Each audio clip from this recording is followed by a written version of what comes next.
দীনদয়াল উপাধ্যায়ৰ ৰাজনৈতিক শিক্ষা অৰ্থনৈতিক জ্ঞান আৰু আন কৰ্মৰাজিয়ে নৱপ্ৰজন্মক নিশ্চিতভাৱে উৎসাহিত কৰিব বুলি প্ৰধানমন্ত্ৰী মোদীৰ মন্তব্য।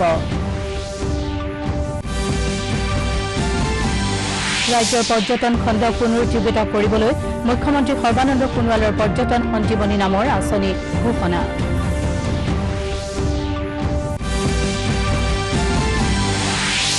আৰু বৰপেটা জিলাত ব্ৰহ্মপুত্ৰৰ গৰাখহনীয়াৰ জটিল ৰূপ, জিলাখনৰ ভোগেৰপাৰ গাঁওখন মহাবাহুৰ প্ৰবল খহনীয়াৰ কবলত।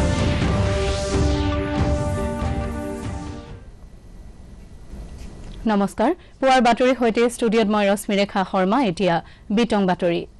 প্ৰধানমন্ত্ৰী নৰেন্দ্ৰ মোদীয়ে কৈছে যে নতুন কৃষি বিধেয়ক আৰু শ্ৰমিক আইনে কৃষক আৰু শ্ৰমিকসকলক অলাগতিয়াল আইনৰ পৰা মুক্ত কৰি তুলিব। কালি পণ্ডিত দীনদয়াল উপাধ্যায়ৰ জন্মদিৱস উপলক্ষে প্ৰধানমন্ত্ৰী মোদীয়ে বিজেপিৰ কৰ্মকৰ্তাসকলৰ সৈতে মত বিনিময় কৰি এই মন্তব্য কৰে। প্ৰধানমন্ত্ৰীয়ে কয় যে এই বিধেয়ক সম্পৰ্কত বিৰোধী দলসমূহে মিছা কথাৰে জনসাধাৰণক বিপথে পৰিচালিত কৰি আহিছে। স্বাধীনতা লাভৰ পাছত ক্ষমতাত থকা দলসমূহে কৃষকসকলক কেতবোৰ মিছা প্ৰতিশ্ৰুতি প্ৰদানেৰে ৰাজনৈতিক লাভালাভ আদায়ৰ চেষ্টা চলাই আহিছে। পণ্ডিত দীনদয়াল উপাধ্যায় সম্পৰ্কত মোদীয়ে কয় যে নেতাগৰাকীৰ ৰাজনৈতিক শিক্ষা অৰ্থনৈতিক জ্ঞান আৰু আন বিভিন্ন ক্ষেত্ৰত দেখুওৱা কৰ্মৰাজিয়ে নৱপ্ৰজন্মক নিশ্চিতভাৱে উৎসাহিত কৰিব। ऐसे कम ही लोग हैं जिन्होंने दीनदयाल जी को जीते जी देखा हो, सुना हो या उनके साथ काम किया हो। एक राष्ट्र के रूप में, एक समाज के रूप में भारत को बेहतर बनाने के लिए दीनदयाल जी उनका जो योगदान मिला है वो पीढ़ियों को प्रेरित करने वाला है। ये दीनदयाल जी ही थे जिन्होंने भारत की राष्ट्रनीति, अर्थनीति, समाज नीति, राजनीति इन सभी पहलुओं पर भारत के अथाह सामर्थ्य के हिसाब से तय करने की बात बड़ी मुखरता से कही थी, लिखी थी। আনহাতে মুখ্যমন্ত্ৰী সৰ্বানন্দ সোণোৱালেও পণ্ডিত দীনদয়াল উপাধ্যায়ৰ জয়ন্তীৰ প্ৰতি শ্ৰদ্ধাঞ্জলি নিবেদন কৰি কয় যে নেতাগৰাকীৰ আদৰ্শই প্ৰয়োজনীয়তা পূৰণৰ ক্ষেত্ৰত সমাজৰ প্ৰতিগৰাকী লোককে অনুপ্ৰাণিত কৰি আহিছে। অসমক উচ্চ শিখৰত উপনীত কৰাৰ স্বাৰ্থত মুখ্যমন্ত্ৰীয়ে বিজেপিৰ কৰ্মকৰ্তাসকলক উপাধ্যায়ৰ আদৰ্শ গ্ৰহণ কৰিবলৈ আহ্বান জনায়। ভাৰতীয় সনাতনী চিন্তাক বিশ্বৰ মঞ্চত প্ৰতিষ্ঠা কৰাৰ বাবে যিখিনি তেখেতে কষ্ট স্বীকাৰ কৰি গ'ল, যিখিনি অৱদান আগবঢ়াই গ'ল, এই কথা আমি সকলো সময়তে মনত ৰাখি আমি ৰাষ্ট্ৰ সেৱাৰ বাবে আত্মনিয়োগ কৰি যাব লাগিব। দেশৰ নিৰ্বাচন আয়োগে 243জনীয়া বিহাৰ বিধানসভাৰ নিৰ্বাচনৰ দিন ঘোষণা কৰিছে। মুখ্য নিৰ্বাচন আয়ুক্ত সুনীল অৰোৰাই প্ৰকাশ কৰা অনুসৰি এইবাৰৰ বিহাৰৰ নিৰ্বাচন 3টা পৰ্যায়ত অনুষ্ঠিত হ'ব। ঘোষিত সূচী অনুসৰি অহা 28 অক্টোবৰত 71টা সমষ্টিত প্ৰথম পৰ্যায়ৰ, 3 নৱেম্বৰত 94টা সমষ্টিত দ্বিতীয় পৰ্যায়ৰ আৰু 7 নৱেম্বৰত 78টা সমষ্টিৰ বাবে তৃতীয় পৰ্যায়ৰ ভোটগ্ৰহণ অনুষ্ঠিত হ'ব। প্ৰথম পৰ্যায়ৰ নিৰ্বাচনৰ বাবে 8 অক্টোবৰ, দ্বিতীয় পৰ্যায়ৰ বাবে 16 অক্টোবৰ আৰু তৃতীয় পৰ্যায়ৰ বাবে 20 অক্টোবৰ মনোনয়ন পত্ৰ দাখিলৰ অন্তিম তাৰিখ ঘোষণা কৰা হৈছে। আগন্তুক বিহাৰ বিধানসভা নিৰ্বাচনত মুঠ 7,18 লাখ ভোটদাতাই ভোটদান সাব্যস্ত কৰিব। বৰ্তমান দেশত চলি থকা কোভিড-19ৰ সংক্ৰমণৰ সময়তে বিহাৰ বিধানসভা নিৰ্বাচনে বিশেষ তাৎপৰ্য বহন কৰিছে। নিৰ্বাচন আয়ুক্ত অৰোৰাই নিৰ্বাচনৰ সূচী ঘোষণা কৰাৰ লগতে বিহাৰত নিৰ্বাচনৰ আচৰণ বিধিও বলবৎ হোৱাৰ কথা ঘোষণা কৰিছে। অহা 10 নৱেম্বৰত এই নিৰ্বাচনৰ ভোট গণনা অনুষ্ঠিত হ'ব। Jeopardizing the health of other voters. Polling time ভাৰতীয় চিকিৎসা পৰিষদ চমুকৈ MCI এতিয়াৰ পৰা ৰাষ্ট্ৰীয় চিকিৎসা আয়োগ চমুকৈ NMC হিচাপে জনাজাত হ'ব। 2018 চনৰ 26 অক্টোবৰত কাৰ্যভাৰ গ্ৰহণ কৰা MCI বৰ্ড অৱ গভৰ্ণৰ্ছ সদস্যসকলে এই নতুন ৰাষ্ট্ৰীয় চিকিৎসা আয়োগত কাৰ্যনিৰ্বাহ কৰিব। নতুন আয়োগ গঠন হোৱাৰ লগে লগে প্ৰায় 64 বছৰীয়া পুৰণি ভাৰতীয় চিকিৎসা পৰিষদখন এতিয়াৰ পৰা ভংগ হৈ পৰিব।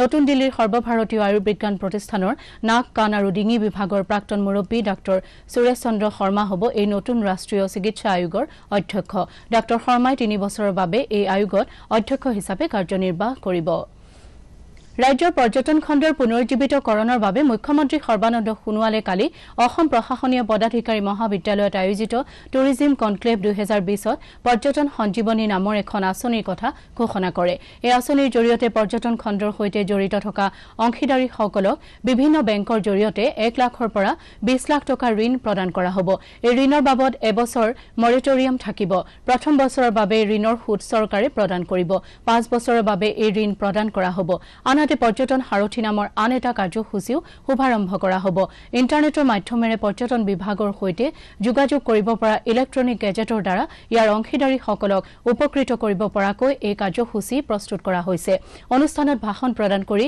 মুখ্যমন্ত্ৰী সৰ্বানন্দ সোণোৱালে কয় যে বিশ্বৰ বিভিন্ন দেশৰ অৰ্থনৈতিক বুনিয়াদ নিৰ্মাণত পৰ্যটন উদ্যোগে গুৰুত্বপূৰ্ণ ভূমিকা গ্ৰহণ কৰি আহিছে আমাৰ ৰাজ্যখনতো পৰ্যটনক এক উদ্যোগ হিচাপে গঢ়ি তোলাৰ যথেষ্ট প্ৰয়োজনীয়তা আছে অনুষ্ঠানত পৰ্যটন বিভাগৰ সচিব ৰাজভি হুছেইন পৰ্যটন মন্ত্ৰী চন্দন ব্ৰহ্ম অসম পৰ্যটন উন্নয়ন নিগমৰ অধ্যক্ষ জয়ন্ত মল্ল বৰুৱা আৰু অসম পৰ্যটন উন্নয়ন নিগমৰ উপাধ্যক্ষ নৱদীপ কলিতা আৰু পৰ্যটন বিভাগৰ আয়ুক্ত সচিব ডক্টৰ এম অংগমথুৱে ভাষণ প্ৰদান কৰে উপলব্ধি কৰিছে যে বৰ্তমান কেৱল এই টুৰিজিম ইণ্ডাষ্ট্ৰীয়ে নহয় সমগ্ৰ বিশ্বৰ মানৱ সমাজে যিটো ভয়াৱহ পৰিস্থিতিৰ মাজেৰে নিজৰ কাৰ্যক্ৰমণিকা আগবঢ়াই নিয়াৰ বাবে যিটো প্ৰত্যাহ্বানৰ সন্মুখীন হৈছে এই প্ৰত্যাহ্বানৰ বলিষ্ঠ প্ৰত্যুত্তৰ দিবৰ বাবে আমি আজি এই কনক্লেভত সমবেত হৈছোঁ আৰু আপোনালোক সকলোৰে জ্ঞান গভীৰতা আছে বুদ্ধিমত্তা আছে আৰু আপোনালোকৰ বিভিন্ন অভিজ্ঞতাৰে পৰিপুষ্ট একোগৰাকী সুদক্ষ নাগৰিক হিচাপে মই ভাবো যে এনে ধৰণৰ কোভিড-19 এই মহামাৰী সংকটপূৰ্ণ অৱস্থাত আমি কেনেধৰণে মানৱ সমাজখনক পুনৰ কৰ্ম উদ্যোগী কৰি ৰাখিব পাৰোঁ আৰু তেখেতসকলৰ ব্যক্তিত্বত থকা যিখিনি শক্তি গুণ সেইবিলাকক পুনৰ কৰ্মপথাৰত কেনেধৰণে উজ্জীৱিত কৰি তুলিব পাৰোঁ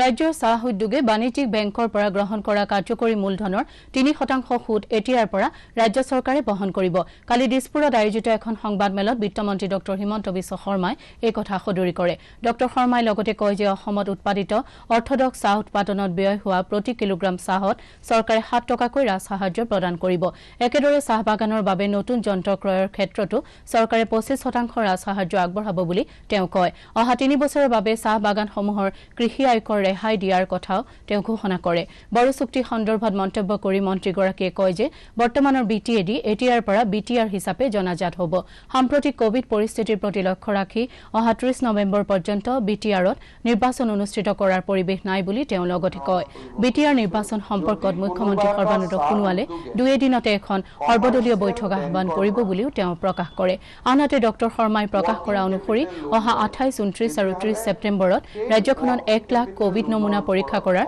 পৰিকল্পনা হাতত লোৱা হৈছে একেদৰে শিলচৰ চিকিৎসা মহাবিদ্যালয় আৰু হাস্পতালত 40খন বিছনাযুক্ত আইচিইউ সংযোজন কৰা হ'ব বুলি তেওঁ প্ৰকাশ কৰে অসমত উৎপাদিত প্ৰতি কেজি অৰ্থডক্স টিৰ বিপৰীতে অসম চৰকাৰে 7 টকা ৰাজসাহায্য আগবঢ়াব 7 rupees per kg অৰ্থাৎ টি বোৰ্ড আৰু অসম চৰকাৰৰ দুইটা যদি আমি ৰাজসাহায্য মিলাই দিওঁ তেতিয়ালে 1 কেজি অৰ্থডক্স টি উৎপাদন কৰিলে 10 টকা ৰাজসাহায্য পাব যদি কোনোবা নতুনকৈ চাহ বাগিচাই যদি অৰ্থডক্স টি যদি বনাবৰ কাৰণে মেচিন আদি কিনিব খোজে সেই মেচিনৰ ওপৰত আমি 25% ৰাজসাহায্য দিম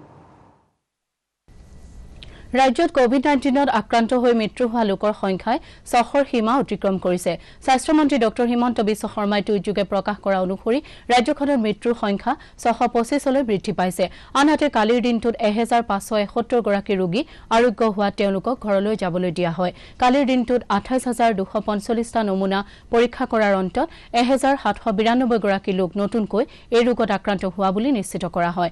আক্ৰান্তৰ হাৰ হৈছে 6.34%। নতুনকৈ আক্ৰান্তসকলৰ ভিতৰত কামৰূপ মহানগৰৰ 387, ডিব্ৰুগড়ৰ 121, যোৰহাটৰ 169 আৰু কাছাৰৰ 105 গৰাকী লোক আছে।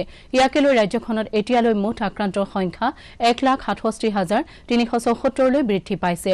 আনহাতে ৰাজ্যত আৰোগ্য হোৱা লোকৰ সংখ্যা 1,36,712লৈ বৃদ্ধি পাইছে।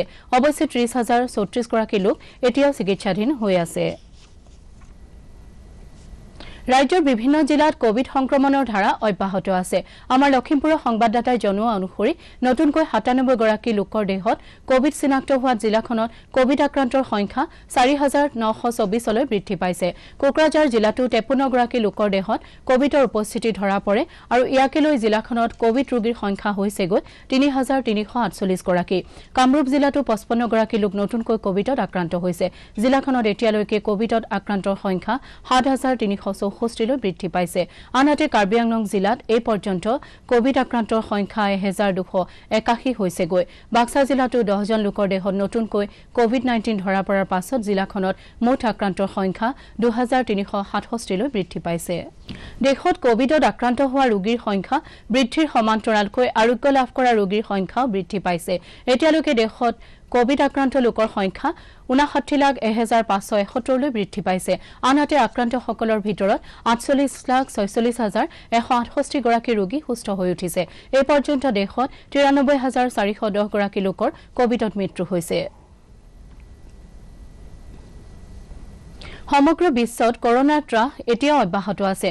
ৱৰ্ল্ডমিটাৰৰ তথ্য অনুসৰি সম্প্ৰতি বিশ্বত কোভিড-19ত আক্ৰান্ত হোৱা লোকৰ সংখ্যা 3,27,58,988লৈ বৃদ্ধি পাইছে। বিশ্বত এই পৰ্যন্ত কোভিডত মৃত্যু হোৱা লোকৰ সংখ্যা হৈছেগৈ 9,93,435। কোভিড সংক্ৰমণৰ সমান্তৰালকৈ আৰোগ্য হৈ উঠা ৰোগীৰ সংখ্যাও ক্ৰমাৎ বৃদ্ধি পাবলৈ লৈছে। বিশ্বত এতিয়ালৈকে 2,41,73,025 গৰাকী লোক কোভিডৰ পৰা সুস্থ হৈ উঠিছে। কোভিড সংক্ৰমণৰ ফালৰ পৰা আমেৰিকা যুক্তৰাষ্ট্ৰ এতিয়াও শীৰ্ষস্থানত আছে। আনহাতে ভাৰত আৰু ব্ৰাজিল ক্ৰমে দ্বিতীয় আৰু তৃতীয় স্থানত আছে। চুবুৰীয়া ৰাজ্য মেঘালয় আৰু পশ্চিম কাৰ্বি আংলং জিলাত হৈ থকা ধাৰাসাৰ বৰষুণৰ ফলত কিলিং নদীৰ বাঢ়নী পানী বিপদসীমাৰ ওপৰে বৈ আছে। নদীখনৰ পানী ফেনে ফুটুকাৰে বাঢ়ি অহাৰ ফলত মৰিগাঁও জিলাৰ গোভা মৌজাত প্ৰবল বানৰ সৃষ্টি হৈছে। এই বাঢ়নী পানীয়ে গোভা মৌজাৰ 20খন গাঁও বুৰাই পেলোৱাৰ ফলত অঞ্চলটোৰ প্ৰায় 18,000 লোক ক্ষতিগ্ৰস্ত হৈছে।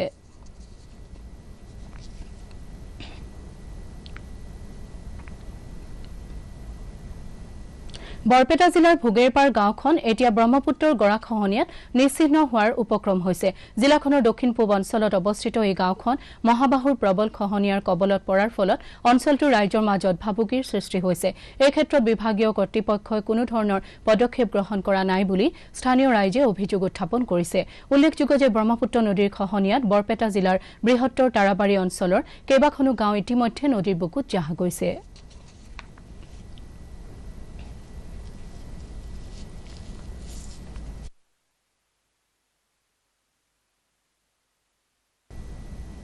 আন্তঃৰাষ্ট্ৰীয় বধিৰ দিৱস আৰু সাংকেতিক ভাষা দিৱসৰ লগত সংগতি ৰাখি অসম বধিৰ সন্থাই কালি গুৱাহাটীৰ প্ৰেছ ক্লাবত এখন আলোচনাচক্ৰ অনুষ্ঠিত কৰে। সন্থাৰ সাধাৰণ সম্পাদক তপন কুমাৰ শৰ্মাই ভাষণত কয় যে বিশ্ব বধিৰ সন্থাই প্ৰতি বছৰে ছেপ্টেম্বৰ মাহৰ ৪ৰ্থ সপ্তাহটো সাংকেতিক ভাষা দিৱস হিচাপে পালন কৰে আৰু এইবাৰো 21 ছেপ্টেম্বৰৰ পৰা 27 ছেপ্টেম্বৰলৈ বিশ্বজুৰি ভিন্ন কাৰ্যসূচীৰে বধিৰ দিৱস পালন কৰা হৈছে।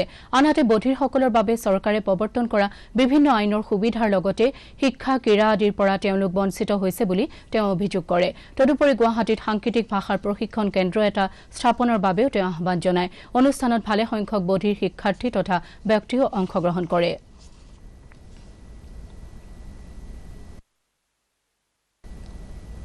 বাতৰি শেষ কৰাৰ আগতে প্ৰধান বাতৰিসমূহ আকৌ এবাৰ। পণ্ডিত দীনদয়াল উপাধ্যায়ৰ ৰাজনৈতিক শিক্ষা, অৰ্থনৈতিক জ্ঞান আৰু আন কৰ্মৰাজিয়ে নৱপ্ৰজন্মক নিশ্চিতভাৱে উৎসাহিত কৰিব বুলি প্ৰধানমন্ত্ৰী মোদীৰ মন্তব্য। ৰাজ্যৰ পৰ্যটন খণ্ডক পুনৰুজ্জীৱিত কৰিবলৈ মুখ্যমন্ত্ৰী সৰ্বানন্দ সোণোৱালৰ পৰ্যটন সঞ্জীৱনী নামৰ আঁচনি ঘোষণা।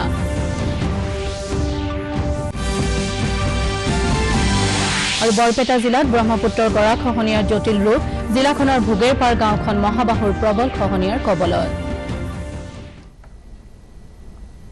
আমাৰ এতিয়াৰ বাতৰি ইমানতে শেষ হ'ল। পৰৱৰ্তী বাতৰি আবেলি 4 বজাত প্ৰচাৰিত হ'ব। নমস্কাৰ।